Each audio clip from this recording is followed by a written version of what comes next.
If they move outside your service area, my system automatically figures out who lives in that house now. Changes the media. If your salesperson, if you fire your salesperson because he has a 5 o'clock shadow, okay? If you fire him, you email me that, okay? I literally go in my system, I don't, but I have my staff that do this. They literally go in the system and say, Jim has left the building. Instantly, hundreds of orphan letters go out to any customer under his name that let them know who the new comfort specialist is. And all the media that's been running in Jim's name now switches over to the new person. There's a lot that goes into this, and all the message is customized based on the information in your database. This is the crown jewel, okay? When somebody fills out a response card, clicks on something online, replies, says they're interested, you get a high priority customer contact notification from us. That's the most important email in your inbox.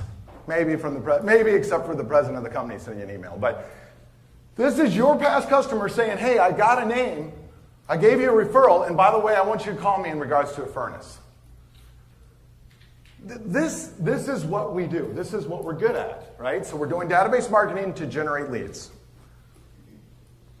Every month, we send you a report. Every month we send a report, and it tells you if a customer puts in a future lead. And then we notify you when that lead gets closer.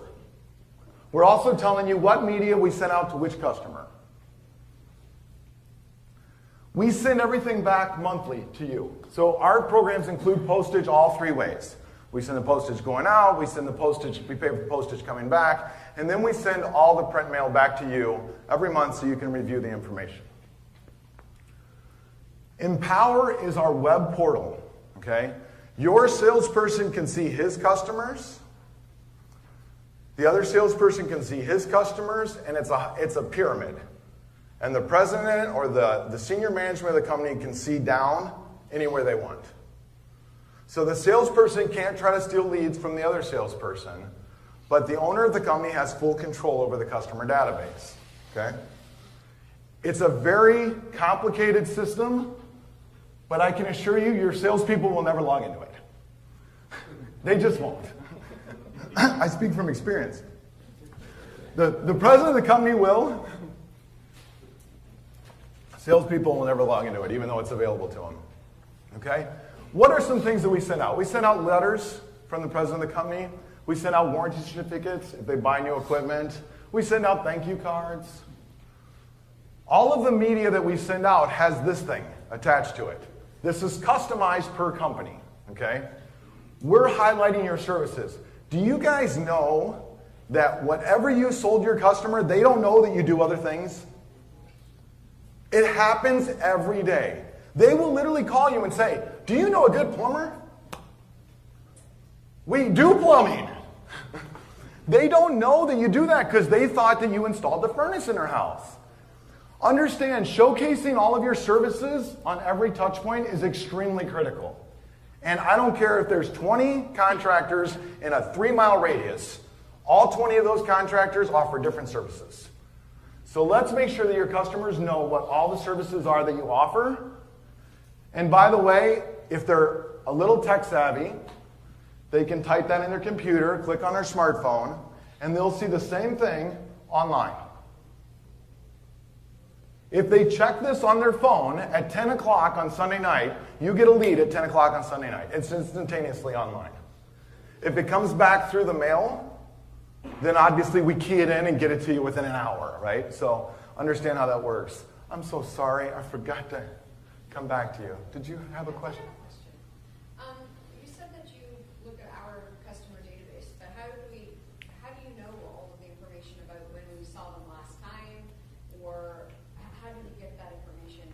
How do you get that information out of what we might keep it in? We have a QuickBooks file, we send you the file. And you export the data. Every operating system in the world has a way to export the data. But some of them wouldn't have the last customer contact. It's not going to have any of that information. It'd just be basic customer, where they live and their phone number. It's absolutely correct. And keep in mind you're not alone, right? I mean, we deal with the most intelligent databases and the least intelligent databases. I mean, people literally send us their customers' names and their mailing addresses. No emails, no records, no nothing, right? And we can still generate a positive ROI. But the more information in your database, the better, right? The more customized I can make the messaging, the more relevant it is to the customer, the higher response rate I can get on leads. But I can start with nothing. See, I was hoping you had a way to get that information out quickly. We do in other industries. You know, everybody who gets a mortgage in the world either goes through Calyx or Encompass. We have APIs pull into those systems where we go in and pull the data right out. Unfortunately, in your guys' industry, there's 500,000 operating systems. And it cost me about 10 to 20 grand to write an API into one of them. So, unfortunately, this is the part of the agreement that you would have to agree to. You have to export us your database, and you'd have to do it consistently, monthly. Understand, we'll do all the work, but we've got to get the data from you. And unfortunately, because there's so many different operating systems, I just can't API into all of them. Can you API into QuickBooks? I could possibly do that. Let me know. We'll work on it together. Okay? We don't send out blast emails. Okay?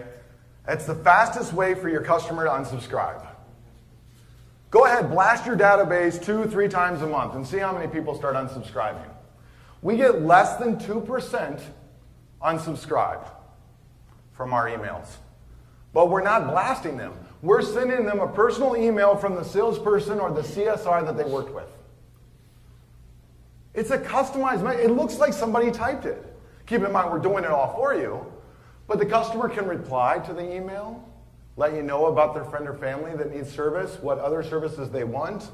This is how we generate leads. Now, how many of you guys are using social media in some shape or form? It should be most of you guys, right? This is the company social media sites, not the individuals. We will not put your salesperson's social media sites on their media. We don't want the technician doing a keg stand Friday night to be something your customer necessarily sees. So these are only your company profiles, and we're trying to create more avenues for you to be engaged with your customer, right? We send out a lot of surveys. I showed you some of the results. We've got surveys of different shapes and sizes for different industries, service versus installs, and so on and so forth. We continue to send out emails and print mails consistently to your customer base. But it's all personalized. That's how we don't get a lot of unsubscribe rates. We send out greeting cards. How many of you guys have never opened up a birthday card? Is there anybody in the room that got a birthday card and didn't open it? Okay, one guy. Thanks, Eric. There's always one guy in the group. If I send you a personalized greeting card or a personalized thank you card or a personalized birthday card, odds are you open it. We learned a very valuable lesson. You guys ever heard of PNC Bank? I don't know how popular it is around here. We sent out over 20 million newsletters for PNC and we got a 17% response rate. They were blown away. But when we started varying all the media going to the customers, we got 24% response rate. So by varying the media is actually what works, okay? What if you had in the notes, the CSR, if Danielle typed in that this person loves pets? What if I sent them a pet card from your heating and cooling company? Older people love this and this based on the age of the customer. I can vary messaging, copy, content, design based on demographics. It's very powerful when you talk their language. These are called, we call them KIP cards. I hate the name of it. I got to figure out a new name. I own the company. I should be able to change this stuff. But a KIP card is nothing but a greeting card that's this big. We print them on 13 by 19. When they're folded up, they stick out above all the other mail. It works really well. And on the bottom of this KIP card is a tear-off business card. Customers come in with their business card. The technicians show up, see the business card tore off sitting on the counter. And people will call and say, my brother gave me this tear-off business card for me to call your company. This works, and of course it's all cross-media. It's all double-linked. We send out seasonal mailers. You can imagine if it's a service agreement customer, we're not putting pricing on it, right? This is what I talked about earlier. We don't need to sell that customer based on price. You sold them already based on a relationship. If they're not a service agreement customer, you might put a coupon in there, some kind of call to action. But it doesn't need to be extreme because you've already got them in your database and you already have a relationship with them.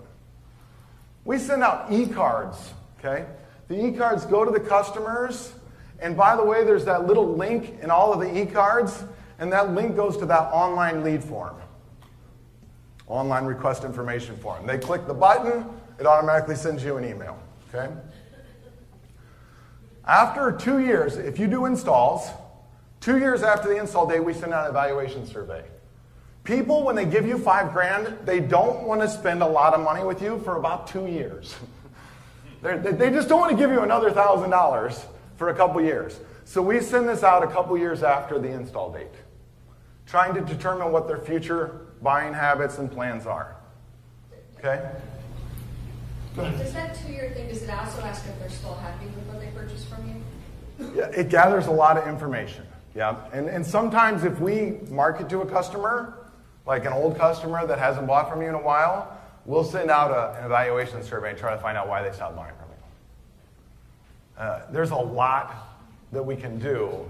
But this is kind of giving you an idea of over multiple years, the type of media and customization that's going out. Now, there are some companies that are very good at branding, okay? If you're a very small one-shop guy, if you were like your number one salesperson, technician, everything else, you're probably not going to invest the money to brand this stuff, okay? But rest assured that we can brand it or you can brand it, right? So we don't try to make money on graphic design. We have banks, US Bank, for example, they custom designed all their own media. They send it to us. We send it through our engine, okay? So you can do your own design work or we can do it for you. But custom branding is very valuable if you have the budget to do it. It's not real expensive. To kind of put in perspective, it's about $200 a mailer if we do it. That's copying your branding, your colors, your schemes, everything, right? These are the types of leads that we generate. Okay, this is very valuable information. More than 50% of the leads that we generate are for service agreements. It's not an accident, right? When we first met Gary Morawski of Flame, Heating and Cooling, Plumbing, and Electrical in 2001, and he was getting our media from a mortgage broker, he said, nothing like this exists in the heating and cooling industry for us MEPs, and I want you to build a program that generates high-quality leads for my commissioned salespeople all year long and generates as many leads as possible for service agreements. So that's the way that we designed the program. And this is the type of leads that we email to you. Can you guys see this? Not very well? Okay. Referrals, 69 referrals, 22 furnace, 49 humidifiers, 166 service work, 85 air conditioning, 135 air ducts, 826 service agreement inquiries. Do you guys think that service agreements are hard to sell? They're not. They shouldn't be. And by the way, customers want to know about them. It's a fundamental thing that will help your business and the foundation of your business. We have little service programs. You know, obviously we don't necessarily want to enroll a customer into a big program if they only did a $100 service call with you. So we customize that. We might just send out a thank you card and a survey. Right? So just kind of giving you ideas of different stuff that we do. And again, it's all customized at the enterprise level. So for example, Mr. Mike over here, the guy that spoke earlier today with Joe, if he wanted to custom build the program for his company, we would do that. We custom build it for his company, and then we just facilitate it. Does that make sense? So everything can be customized, but it has to be customized at the enterprise level. Your salespeople can't go in and change stuff, right? Because we don't want them to. This is the radius mailers. We're talking about that. Again, you really have to decide if you want to invest, about 60% of our contractors use radius marker.